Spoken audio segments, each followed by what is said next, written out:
आलू का वही है? हाँ आड़ूची पानच आहेत। काम करना है। 20 ला 3, 20 को 3 है ना। कहाँ से लाए ये? काटने से। हाँ मतलब खेत से लाए हैं या? खेत से लाए थे। ओके हाँ हाँ हाँ आळूची पानच आहेत। आळूचे पाना आता अभी गर्दी है। और बॅग पाला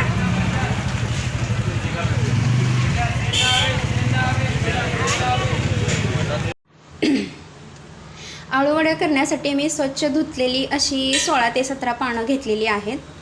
स्वच्छ धुवून पाठीमागून पुढून त्यांना असं पुसून घ्यायचं फडक्याने आणि त्याच्यानंतर मी इकडे जे पीठ बनवणार आहे त्याचं साहित्य घेतलेलं आहे। इथे घेतलेलं आहे लसूण आणि मी लसूण असा बारीक करूनच घेते कारण मिक्सरमध्ये बारीक केलेला मला लसूण त्याची चव नाही वाटत चांगली, त्यामुळे मी नेहमी असं बारीक करूनच घेते। इथे मी घेतलेलं आहे लाल तिखट, ह्या चमच्याने मोजून 1.5 चमचा। तुम्ही ह्याच्याऐवजी हिरवी मिरची पण वापरू शकता। आम्हाला हिरव्या मिरचीचं आवडत नाही त्यामुळे आम्ही लाल तिखट वापरतो। इथे मी घेतलेलं आहे मीठ चवीनुसार, थोडीशी हळद, पांढरे तीळ। पांढऱ्या तिळामुळे वडीला एक वेगळी चव येते आणि ती खूप खुसखुशीत लागते। आणि इथे घेतलेले आहेत मी जिरे। मी जिरे ही असेच ह्या लसणासारखे बारीक वाटून घेणार आहे, मिक्सरमध्ये बारीक करणार नाही। आणि हे सगळं सारण बनवण्यासाठी मी इथे बेसनचं पीठ घेतलेलं आहे आणि हे बेसनचं पीठ या वाटीने मोजून 3 वाट्या हे बेसनचं पीठ घेतलेलं आहे। तर चला सुरुवात करूया आपण वडी बनवायला। गरजेनुसार ह्याच्यामध्ये थोडं थोडं पाणी मिक्स करून हे मिश्रण पूर्ण मी असं हलवून मिक्स करून घेत आहे। पाणी थोडं थोडं जसं लागेल तसंच टाकायचं कारण हे जास्त पातळ किंवा जास्त घट्ट करून चालत नाही। आणि हे सगळं एक जीव पण झालं पाहिजे, त्याच्यामध्ये गाठी नाही राहायला पाहिजे। त्याच्यामुळे हळूहळू सावकाश थोडं थोडं पाणी घालत याला छान असं बॅटर तयार करून घ्यायचं आहे पानामध्ये घालण्यासाठी।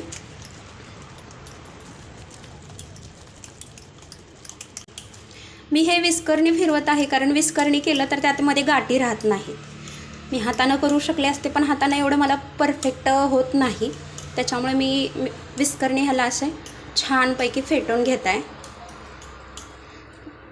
त्यामुळे मला जसं मिश्रण हवं आहे वड्यांसाठी ते मिश्रण तयार होते।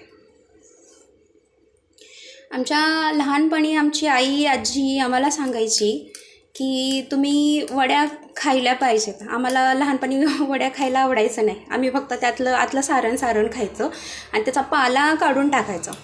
तेव्हा आमची आई आजी आम्हाला सांगायची की ते खाणं खूप गरजेचं राहतं आणि त्या सांगायच्या की जर आपल्या पोटामध्ये चुकून केस खडे छोटे गेले असतील तर त्याने निघून जातात।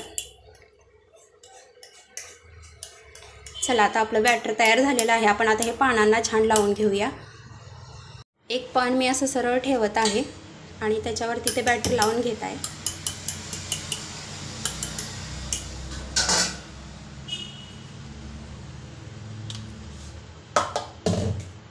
हाताने असे छान ते बॅटर पानावरती पूर्ण सगळीकडे पसरवून घ्यायचं आहे आपल्याला एकसारखं।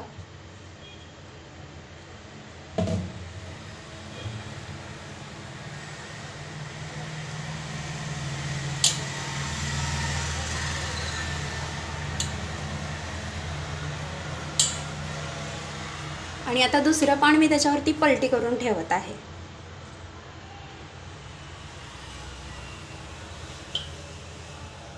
आणि याच्यावरही तसंच सेम बेसनाचं जे पीठ आपण तयार केलेलं आहे ते पीठ आपण ह्याच्यावरती लावून घेत आहोत।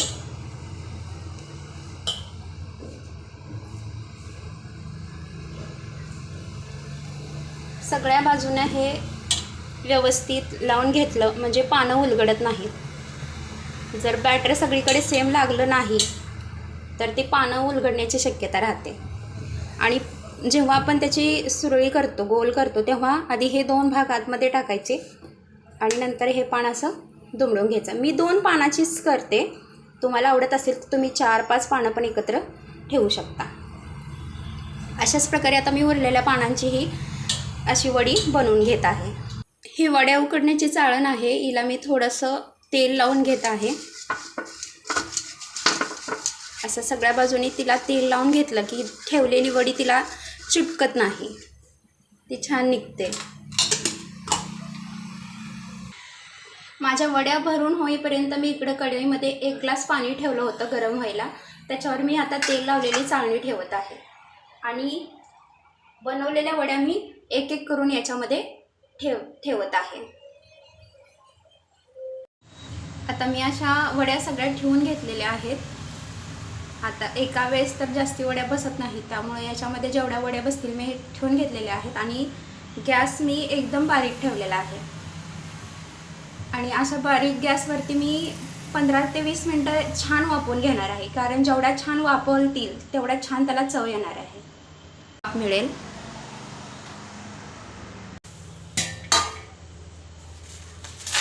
खालच्या साईडून भाकरी छान भाजलेली आहे का हे पाहण्यासाठी अशी भाकरी हलवून पाहायची, जेणेकरून समजेल की आपल्याला खालच्या साईडूनही भाकरी भाजत आलेली आहे. आता ही मी भाकरी या साईडून पण गॅसवर छानपैकी भाजून घेत आहे.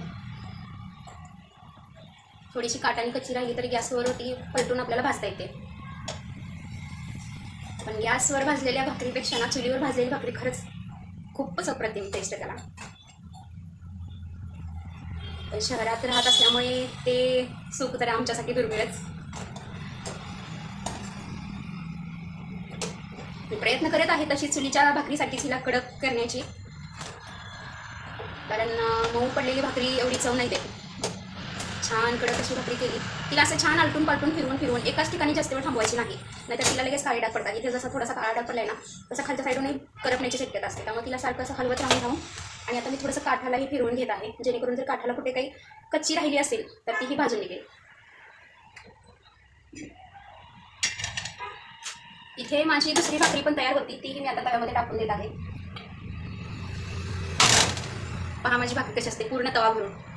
माझ्या भाकरी होईपर्यंत इथं छान अशा वड्या वाफवल्या गेलेल्या आहेत. मी तुम्हाला दाखवते, पहा, तुम्ही पाहू शकता. हा हा हा, मस्त सुंदर अशा वाफा निघत आहेत. आणि वड्या जेव्हा पूर्ण वापरल्या जातात ना त्यातून एक छान असा सुगंध यायला लागतो, त्याच्यामुळे लगेच समजत जाते की आता वड्या आपल्या तयार आहेत. आता मी यांना काढून थंड व्हायला ठेवते आणि थंड झाल्यावरती कापून घेते. माझी दुसरी भाकरी इथे छान भाजून झालेली आहे.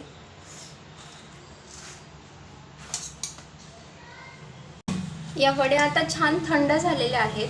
आता या थंड झालेल्या वड्या मी छान बारीक आकारात कापून घेत आहे.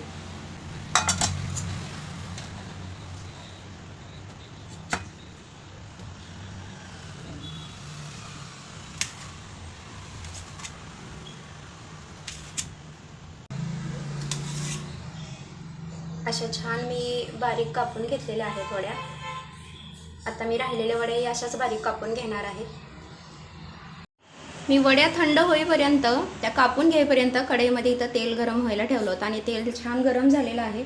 मी आता याच्यामध्ये वड्या टाकून ह्या वड्या छान अशा फ्राय करून घेत आहे. आणि मी गॅस एकदम बारीक ठेवलेला आहे, एकदम बारीक गॅसवरती ह्या वड्या आपल्याला छान तळून घ्यायच्या आहेत, जेणेकरून आतमध्ये थोडंसं कच्चं वगैरे राहिलं असेल तर ते छान तळून निघतं.